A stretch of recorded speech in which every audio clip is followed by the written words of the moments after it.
Sentarse. Los niños van a salir, les pido lo hagan en orden.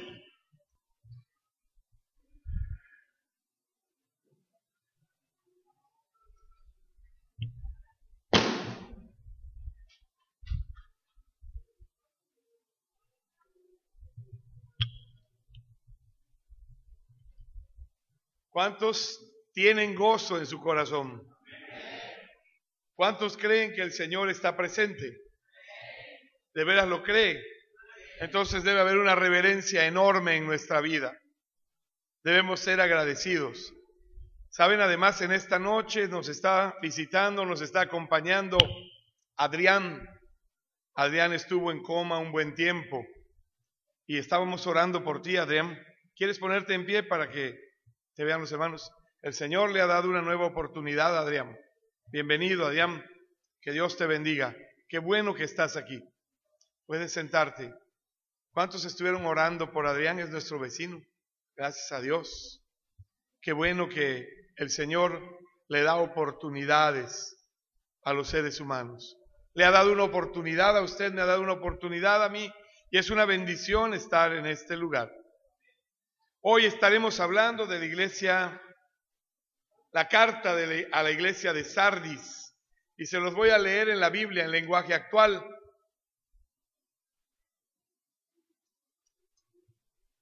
El lenguaje actual nos permite comprender un poquito más, de manera sencilla. Es capítulo 3 del 1 en adelante. Escribe al ángel de la iglesia de Sardis: yo tengo los 7 espíritus de Dios y las 7 estrellas. Escucha lo que te voy a decir. Estoy enterado de todo lo que haces y sé que tienes fama de obedecerme fielmente, pero eso no es verdad. La versión 60 dice: tienes nombre de que vives, pero estás muerta. Más fuerte aún. Así que levántate y esfuérzate por mejorar las cosas que aún haces bien, pero que estás a punto de no seguir haciendo. Pues he visto que no obedeces a mi Dios. Acuérdate de todo lo que has aprendido acerca de Dios y arrepiéntete y vuelve a obedecerlo. Si no lo haces, iré a castigarte y llegaré cuando menos lo esperes. Lo haré como el ladrón, que nunca se sabe cuándo llegará a robar. Sin embargo, en Sardis hay algunas personas que no han hecho lo malo. Por eso estarán conmigo vistiendo ropa blanca, símbolo de victoria y santidad, pues se lo merecen. A los que triunfen sobre las dificultades y mantengan su confianza en mí, los vestiré con ropas blancas y no borraré sus nombres del libro de la vida, y los reconoceré delante de mi Padre y de los ángeles que le sirven. Si alguien tiene oídos, que ponga atención a lo que el Espíritu dice a las iglesias. Mientras los creyentes de Tiatira toleraban el pecado, los de Sardis estaban muertos. Tienes nombre de que vives y estás muerta. En un lugar lo toleraban, vean cómo va empeorando la situación. En el otro ya estaban muertos en vida. Me pidieron en la iglesia de Mina y Héroes. Estoy viviendo 30 años atrasado. La primera iglesia bautista de PIB Satélite me pidió un tema para sus jóvenes y quieren que les hable de zombies. Menudo lío en el que me metieron, porque de zombies yo solo me sabía la película de Santo contra los zombies resucitados o no sé qué cosas, y tiene como 40 años esa película y no está actualizada. Entonces tuve que documentarme sobre zombies y estoy viendo cuánta cosa de zombie tengo que ver. Y en Sardis había zombies, mire usted. Tenían nombre de que vivían, pero estaban muertos. Eran zombies espirituales. Un zombie, bueno, yo no les voy a predicar de eso. Si funciona en México, cuando regrese les hablaré de los zombies a los jóvenes. Pero en tanto, el tema allá en México es resucitando al zombie. ¿Cuántos zombies tenemos en las iglesias? Acá en Sardis, la iglesia tenía fama de ser viva, pero Cristo dijo que estaba muerta. Las tinieblas espirituales de las falsas enseñanzas y la vida de pecado habían extinguido toda la luz que había dentro. Era un candelero que debía brillar, pero su luz se había apagado. Aunque algo de su fama pudiera aún permanecer, la iglesia estaba mal, muy mal, peor. Como el resto de las 7 iglesias, la iglesia de Sardis era una iglesia existente en la época del apóstol Juan, el último de los apóstoles que estaba vivo en este tiempo. Esta iglesia era una iglesia que simbolizaba a las iglesias muertas, que han existido estas iglesias a lo largo de la historia, pero que su vida se ha extinguido. Y en la actualidad hay iglesias así. No predican el evangelio, no comparten de Jesús, están muertas. No se ve la luz del Señor, no se ve su entusiasmo. ¿Quién escribe? ¿Cómo se presenta el remitente de la carta? Pues de una manera especial. El que tiene los 7 espíritus de Dios y las 7 estrellas, en clara alusión a lo que dice el capítulo 1 de Apocalipsis. La carta de Sardis era una carta que toma un componente adicional del saludo. Fíjese, 7 espíritus. En Isaías se habla de los 7 espíritus de Dios. Es el espíritu de Jehová, y mire usted cómo menciona en Isaías. Se describe al Espíritu Santo así: el espíritu de Jehová, espíritu de sabiduría y de inteligencia, espíritu de consejo y de poder, espíritu de conocimiento y de temor de Jehová. 7 espíritus de Jehová, o una forma integral, perfecta de presentar al Espíritu Santo. Otra acepción al hablar de los 7 espíritus de Jehová podría ser la descripción simbólica del Espíritu Santo como un candelero. Ese candelero de 7 mechas o 7 velas que se presenta en la historia del pueblo hebreo. En ambos casos se está hablando de la plenitud del Espíritu Santo. La plenitud del Espíritu Santo se está presentando ante ti, Sardis, que eres una iglesia que debería estar brillando, que eres una iglesia que debería estar resonando en el medio, y estás muerta. Es determinante. Las 7 estrellas son los 7 mensajeros, pastores, predicadores, profetas o ancianos de la iglesia. Uno de cada una de las 7 iglesias, esos mensajeros. Y ellos, dice, el que tiene a los mensajeros, ese te escribe. La presentación que Cristo hace de sí mismo nos da una idea de la severidad del problema que había en Sardis. Hoy en día, queridos hermanos, las iglesias se pierden en una religiosidad extrema. Se alejan de la urgencia de proclamar al Señor Jesucristo como el único camino para resolver el pecado y sus consecuencias. Se vuelven religiones que están predicando simplemente para tener tranquilos, contentos a los miembros de la iglesia. Se habla mucho del amor, se habla mucho de la comodidad, se habla de la tranquilidad, pero en realidad, hermanos, la verdad está lejos del mensaje. La verdad queda lejos del mensaje. Se habla de la Biblia, pero no se predica la Biblia. Se habla acerca de la palabra de Dios, pero se olvidan de la palabra de Dios. El remitente se describe como aquel que obra de forma soberana en su iglesia por medio del Espíritu Santo y los guías espirituales de la iglesia. el que tiene las 7 estrellas. ¿Cómo era la iglesia? Esta iglesia de Sardis es probable, hermanos, que fuera fundada por Pablo. ¿Se acuerdan que Pablo se estableció en Éfeso? Desde allí fundó las otras iglesias, puso su centro misionero en Éfeso. Por eso a Éfeso le decían: has perdido tu primer amor. Empezaste plantando iglesias, extendiendo la palabra de Dios, y hoy, Éfeso, has perdido tu primer amor. Aquí tenemos a Sardis.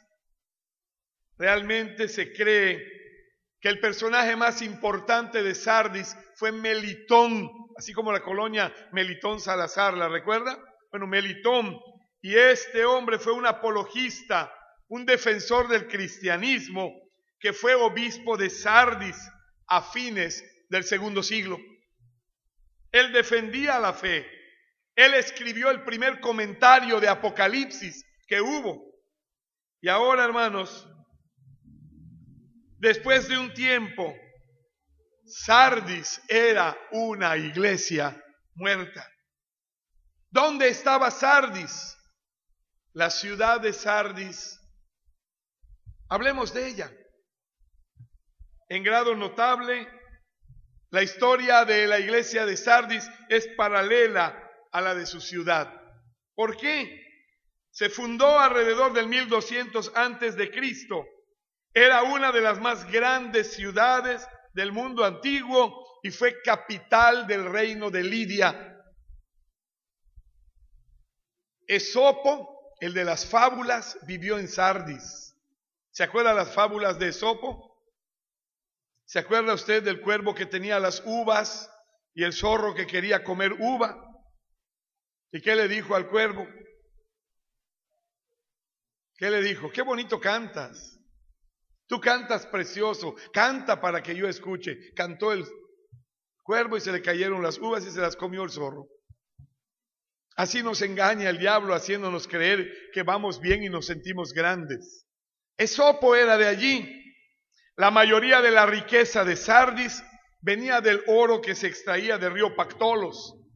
Allá en el río circulaban piedras que eran enormes pepitas de oro, y el oro viajaba allí, y en la ciudad se encontraban centenares, si no millares de crisoles, donde fundían y refinaban el oro encontrado en la ciudad. Esta ciudad se beneficiaba de su ubicación porque estaba en el extremo occidental de la carretera real que conducía a las ciudades más importantes de Asia, y entonces era un centro de distribución, le llamarían hoy de logística, un centro impresionante de comercio. Estaba a 50 kilómetros al sur de Tiatira. Había un valle fértil regado por el río Hermo. La ciudad estaba, miren, esplendorosa, brillante. Era bárbara. Además tenía una ventaja. ¿Qué cree? Estaba rodeada por montañas y solo había una forma de llegar a Sardis, y era por un camino abrupto, difícil de subir, de manera que Sardis se jactaba de que era impenetrable por el enemigo. No era fácil invadir a Sardis. ¿Y sabe qué pasó?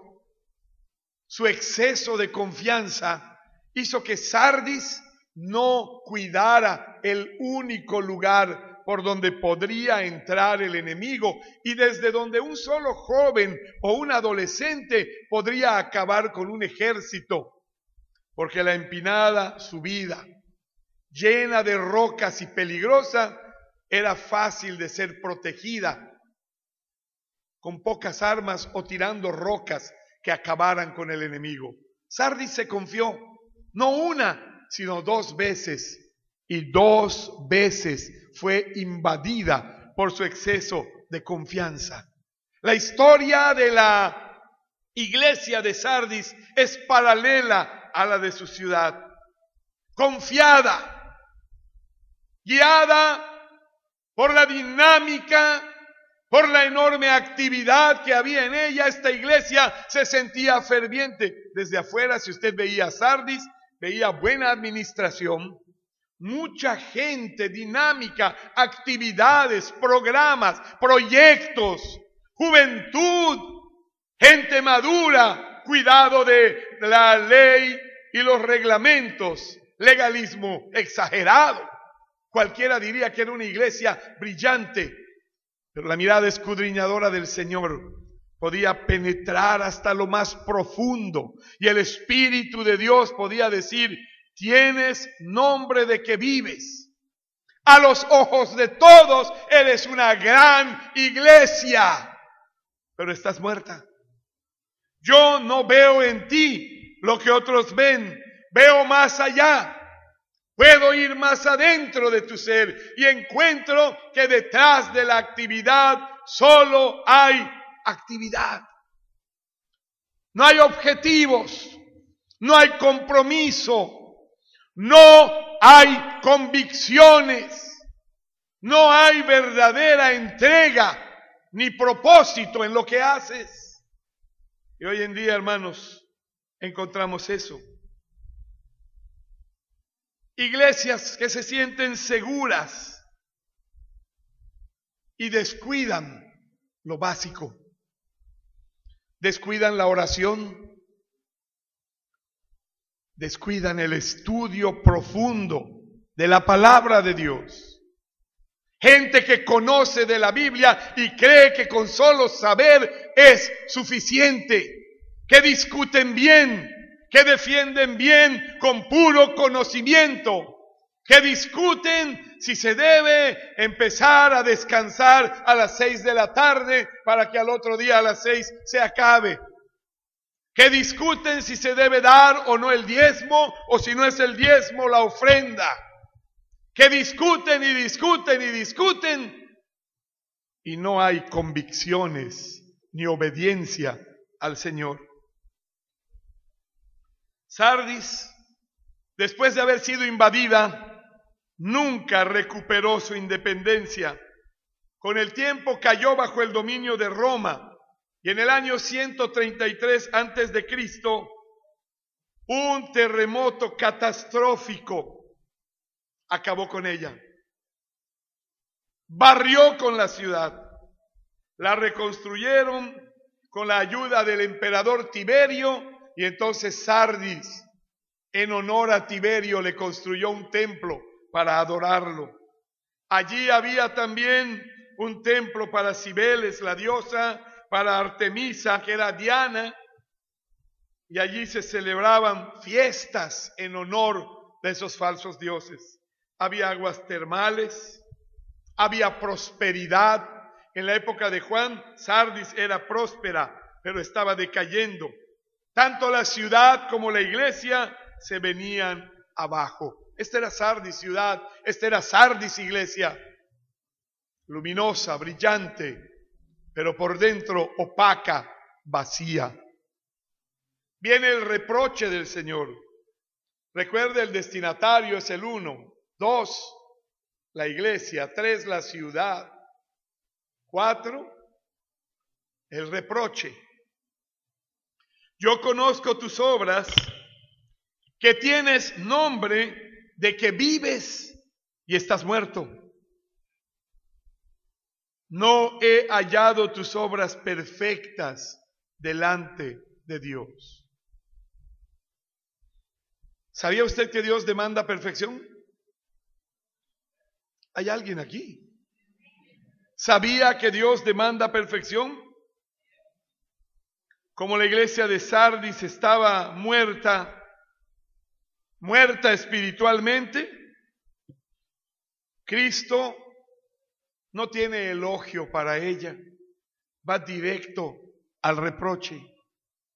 A todas las otras iglesias usted les encuentra un elogio antes del regaño que les daba el Señor, del reproche. Aunque su apariencia externa pudiera engañar a otros, Sardis no podía engañar al omnisciente Dios. Yo conozco tus obras. Con ese infalible conocimiento, el Señor le hablaba: Sardis, estás mancillada por el mundo, estás manchada. Encuentro en ti muchas personas incrédulas que son simplemente imitadores de cristianos, que cargan una Biblia, hoy sería así, que cantan, que cierran los ojos, levantan las manos o hasta aplauden, pero solo son burdos imitadores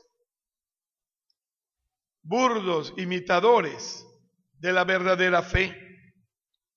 La muerte espiritual, hermanos, en el Nuevo Testamento siempre está relacionada con su raíz de pecado.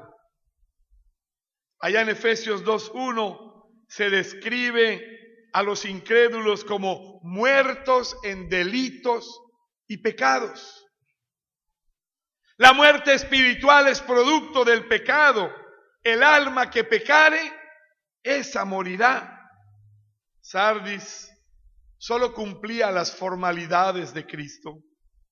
Y Cristo declaró que aquellas obras no eran perfectas delante de Dios. Muchas personas dicen: lo intenté, quise hacerlo, puse lo mejor de mi parte, pero déjeme decirle algo, no es suficiente ante los ojos de Dios. No basta. Dios demanda perfección.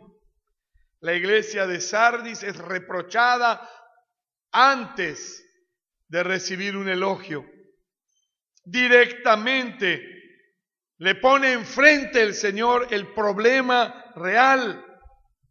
Solo cumples. Lo que haces es suficiente para dar a la iglesia una buena reputación a los ojos de los demás. Te ven bien otras iglesias, te ven bien otros pastores, te ve bien la sociedad, el gobierno, pero yo no te veo bien, le dice el Señor. Los miembros espiritualmente muertos que poblaban la iglesia de Sardis estaban viviendo una mentira. Una mentira. ¿Cuántas veces usted ha escuchado a alguien que dice: yo pienso que, yo creo que? ¿Sabía usted que lo que usted piensa y lo que usted cree no sirve si no pasa por la prueba y la aprobación del Señor? Pobre Naamán se presenta en casa de Eliseo con su lepra purulenta, con el dolor de que era un hombre grande y de reputación enorme. Y sale el sirviente y le dice: remójate en el Jordán. Y él se enoja, monta en cólera, explota. ¿Cómo a un general le dicen eso? Y dice: he aquí, yo decía para mí, ahora saldrá, invocará a su Dios, me tocará y limpiará mi lepra. Y no sale el siervo de Dios, el profeta. No le habla, no invoca a ningún Dios y le manda a decir con su sirviente al general de 5 estrellas: remójate en el Jordán. Pero él decía para sí.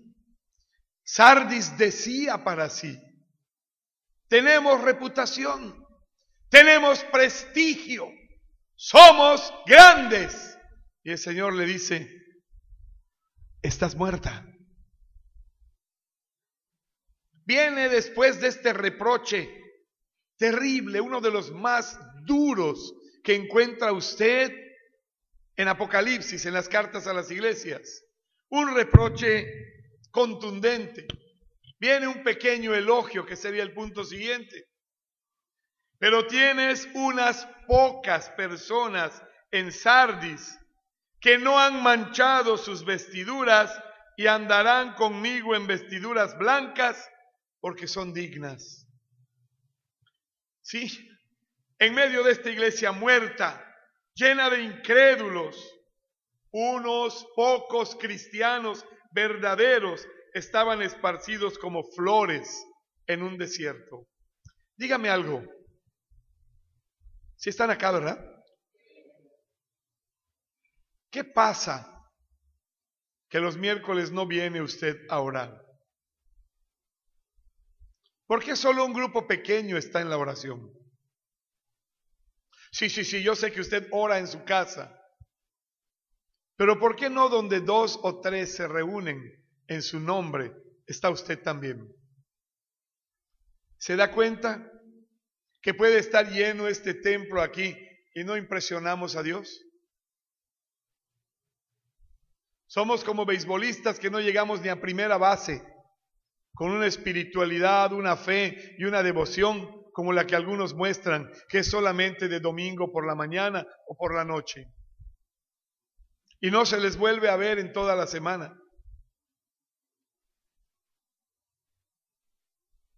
¿Qué pasó?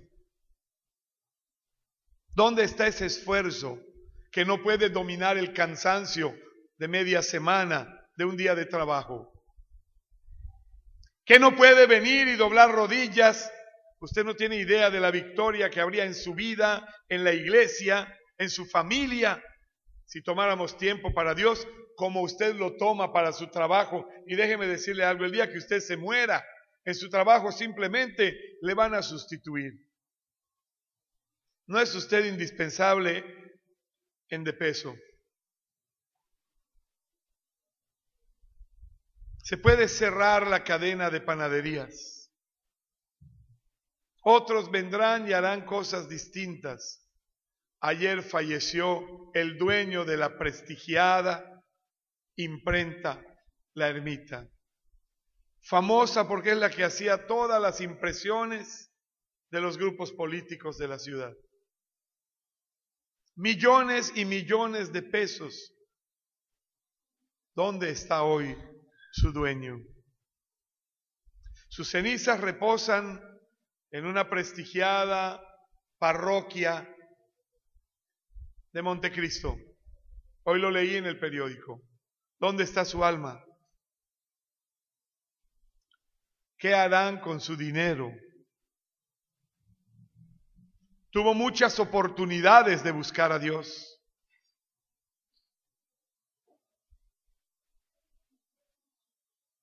No lo hizo. No basta con ser una buena persona. Pastor, ore por mí, tengo mucho trabajo. Orábamos por él, le presentamos el Evangelio. Nunca le dijo a Jesús, te doy mi vida. ¿Dónde está hoy? ¿Dónde estará usted mañana que le toque el turno? Dios tenía su remanente en Sardis.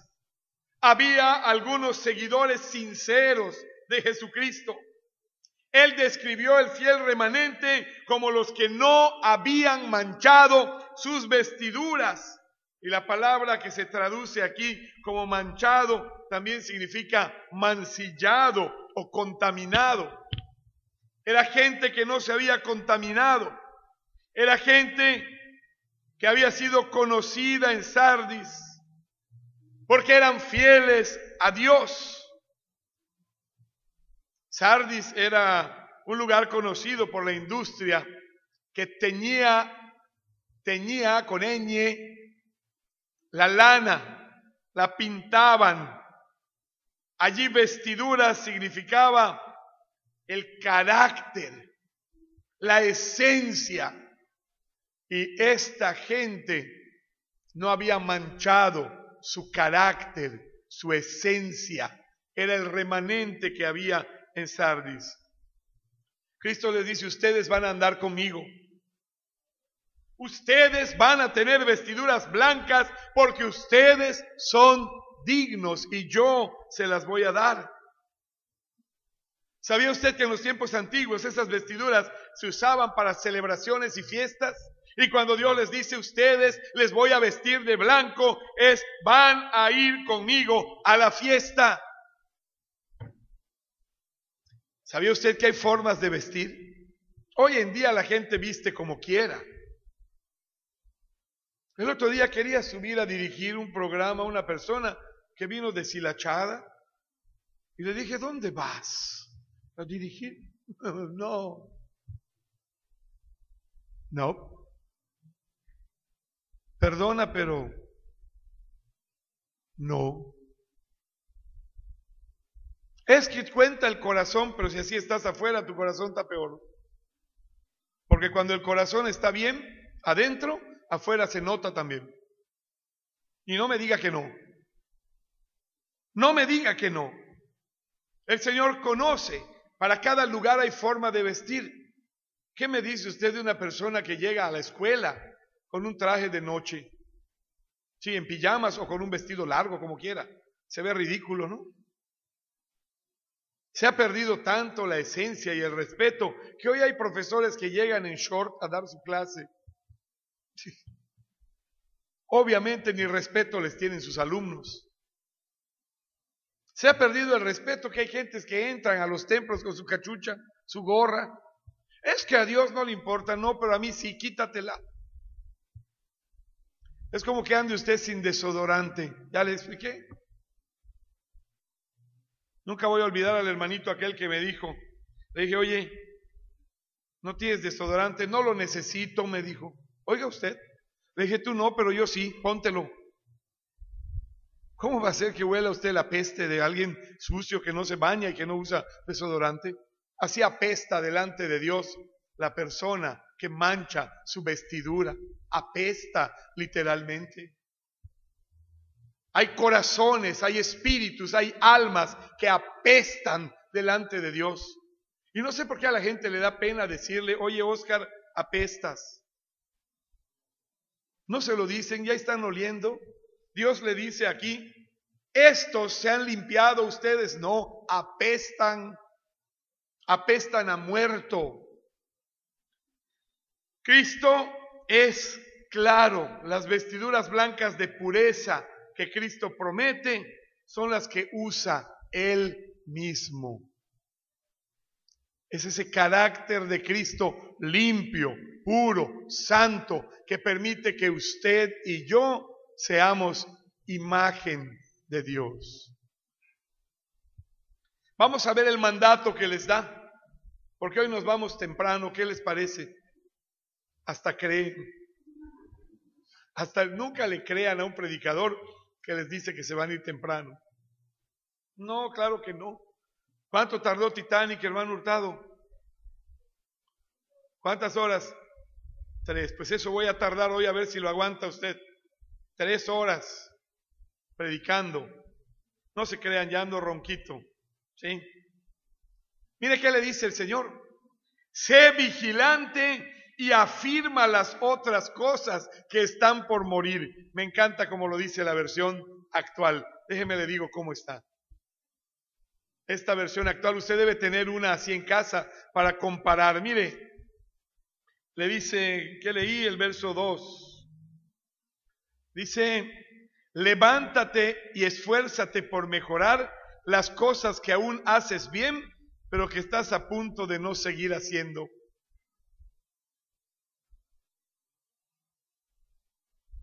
¿Cómo ve eso? Afirma las otras cosas que están para morir. Acuérdate pues de lo que has recibido y oído y guárdalo. Y arrepiéntete, pues si no velas vendré sobre ti como ladrón y no sabrás a qué hora vendré sobre ti. Cristo le dirige el mandato a ese remanente fiel en Sardis. Si tu iglesia va a sobrevivir, le dice, necesita desesperadamente vida. Hay cosas que están por morir. Aférrate a ese hilo de vida que te queda. Cristo puso delante de ellos el camino de la restauración espiritual y les dio algunos pasos para que siguieran. Tenían que ser vigilantes. ¿Cuántos saben jugar ajedrez? Yo no sé mucho de ajedrez. Si usted no muere conmigo en el pastorcito, ya me ganó. ¿Saben la jugada del pastorcito? No se las voy a decir porque es la única que sé. Traté de aprender el alfil griego, pero nunca me salió. Estaba en chino. Pero bueno, quienes no saben jugar, les reto a un partido. Sí, eso me garantiza el éxito.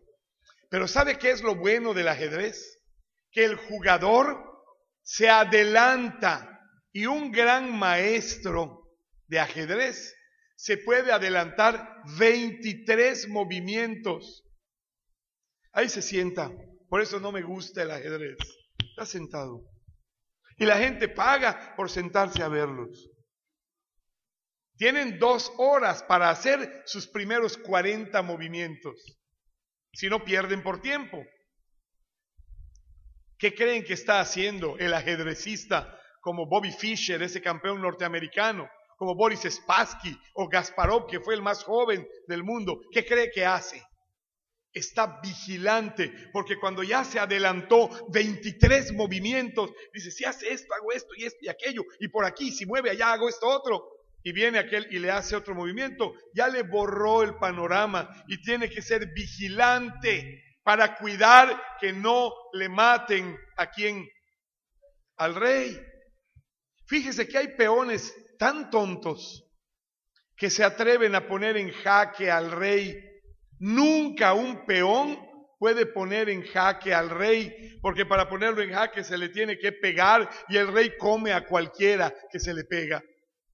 Si usted es un simple peón, no ponga en jaque al rey de reyes, se muere. ¿Sí me explico? Para los ajedrecistas, nunca ponga en jaque a Dios, usted se muere. No le va a ir bien. Sé vigilante. Si ya sabes que caes porque allí cuando pasas te invitan a emborracharte, pasa por el otro lado. Si sabes que allí hay una mujer que te incita al pecado, ve por acá o lleva a tu esposa contigo. Sé vigilante, no hay tiempo para la indiferencia. El remanente fiel tiene que observar todo lo que sucede a su alrededor, tiene que adelantarse a las jugadas, tiene que prevenir. Luego, ¿qué le dicen? ¿Cuál es la segunda cosa? Afirma las otras cosas que están para morir.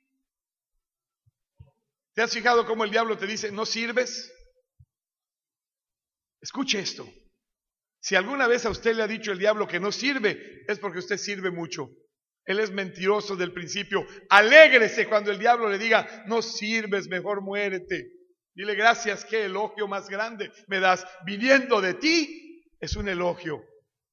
Porque eres mentiroso desde el principio. ¿Usted cree que usted es útil en las manos de Dios?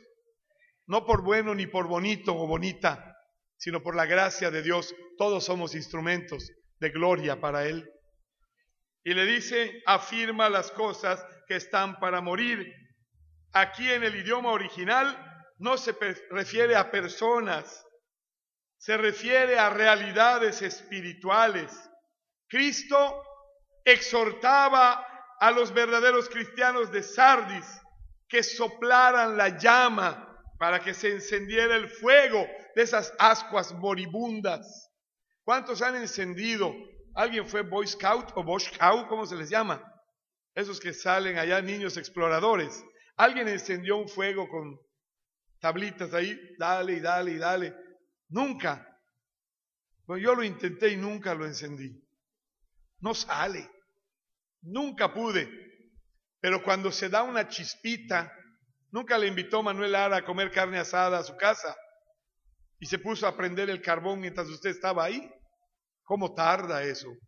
Le ponen cera, le ponen petróleo y luego la carne sabe a gas. No sé por qué le llaman gas si es líquido, pero sabe a gas. Pero cuando ve una chispita, Manuel Lara le sopla y le abanica y le está dando. Y al ratito las llamas, ¿cómo están? Mire, le voy a dar un tip. Cuando termine el culto, acérquese a la hermana Lorena y a Oscar y dígale, querido hermano Oscar, le amo en el Señor. ¿Cuándo me invita usted allí donde preparan unos tacos ricos, donde tienen el carbón siempre encendido, vivo? Usted nomás llega y la carnita está caliente, lista. Le asan allí sus carnitas, la tortilla y se come usted unos tacos deliciosos, calientitos. Las brasas están le va a dar hambre. Pídale, él siempre es buena gente y paga esto. Y él es uno de los más ricos de esta iglesia. Pero escuche, querido hermano, el fuego allí está vivo. Y lo que le decían a esta iglesia, a este remanente es, sé vigilante, pero afirma las cosas, sóplale al fuego para que encienda, porque está por apagarse. Quiero aterrizar esto. Algunas personas aquí todavía conservan su religiosidad bautista y vienen al templo. De vez en cuando, pero vienen. Qué bueno que vienen, aunque sea de vez en cuando, pero su fuego está por morir. Se está apagando. Habrá un día en que ya ni ganas de venir tendrá.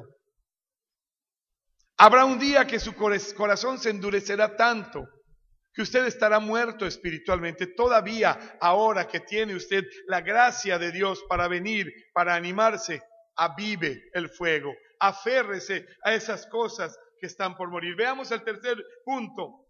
Le dice al remanente que debían acordarse de lo que habían recibido y oído. ¿Cuántos recuerdan el día que le entregaron su corazón a Jesús? ¿Se gozaron? Yo tenía 14 años, no lo olvido. Fue glorioso. A partir de ese día, mi Biblia siempre la leía allí. Todas las noches me sentaba a leer la Biblia, me gozaba. Diario iba al templo. Mi pobre pastor creo que oraba para que yo lo dejara descansar un día, pero yo diario iba. Fue algo bello. Convivir con los jóvenes de la iglesia. Bueno, yo iba hasta las reuniones de la femenil, de la varonil, de los matrimonios. La femenil me nombró su consejero y yo tenía 16 años. Gracias a Dios por la paciencia de la hermana Esther García. Qué bendiciones estar en los caminos de Dios. ¿Se acuerda usted de ese momento cuando usted recibió la bendición de Dios? Cuando usted pudo decir, soy salvo por la gracia de Dios. ¿Cuánto se goza? Estaban cantando, hay poder, poder, sin igual poder. Y yo le entregué mi corazón a Jesús. Yo no sé qué cantaban cuando usted lo hizo, pero acuérdese de todo lo que ha recibido. Necesitaban volver a las verdades de la palabra de Dios. De esas escuelas dominicales que estudiaban la Biblia, que crecían, que se gozaban, que se fortalecían. Qué hermoso tiempo de alabanza en esta noche. Dirigían, hasta parece que el hermano Rolívar viene renovado de donde se fue. Por cierto, no sé a dónde se fue, pero se fue. Sí, hermanos, esta gente tenía que volver al principio. Necesitaban reafirmar su fe en la verdad acerca de Cristo. Tenían que afirmar su fe en lo relacionado con el pecado, con la salvación, con la santificación. En cuarto lugar, luego de volver a las verdades bíblicas, tenían que guardarlas. Le dice, sé vigilante, afirma las otras cosas que están para morir. Acuérdate de lo que has recibido y oído y guárdalo. Guárdalo. Obedécelo. Por último, ¿qué tenían que hacer? Léalo. Arrepiéntete. Con gran pesar los creyentes en Sardis tenían que confesar su pecado. ¿Le duele a usted pecar? ¿O ya se acostumbró? ¿Le duele ofender a Dios? ¿Siente pesar por el pecado? Estos hombres tenían que practicar diligentemente estas 5 cosas. Yo sé que esta noche aquí hay muchos religiosos, son bautistas, no son cristianos. Vienen por religión, por costumbre. Vienen porque en casa le dijeron tienes que ir. Pero no hay una pasión real por vivir aferrados a Jesucristo. Las consecuencias si no hacían estas 5 cosas eran severas. No iban a tener un avivamiento en su vida. Cristo les advirtió, si no velas, vendré sobre ti como ladrón y no sabrás a qué hora vendré sobre ti. Hermanos, esa descripción de venir como ladrón denota la realidad de un juicio inminente. ¿Sabe algo? A mí me gustaría volver a ver a todos los presentes, más allá de la muerte. Si usted no tiene a Cristo en su corazón, usted no va a entrar al cielo. Si usted no se arrepiente y le duele pecar, no va a entrar al cielo. Venir al templo no salva, solo salva el arrepentimiento para con Dios y la fe puesta en Jesucristo, el Señor y Salvador. ¿Cuál es el consejo que les dan? Al que venciere el que venciere será vestido de vestiduras blancas para fiesta. No borraré su nombre del libro de la vida. Confesaré su nombre delante de mi Padre y delante de sus ángeles. El que tiene oído, oiga lo que el Espíritu dice a las iglesias. Aquí están las recompensas. Esto es lo que espera a los que participan del avivamiento divino. Los verdaderos cristianos de blanco en fiesta. En esta ocasión el Señor les invita a celebrar. Estas vestiduras blancas, hermanos, eran como para una boda, esplendorosas. Y hay la promesa de estar en las bodas del Cordero de Dios. Cristo promete además a cada verdadero cristiano que nunca iba a borrar su nombre del libro de la vida, sino que le confesaría delante de su Padre.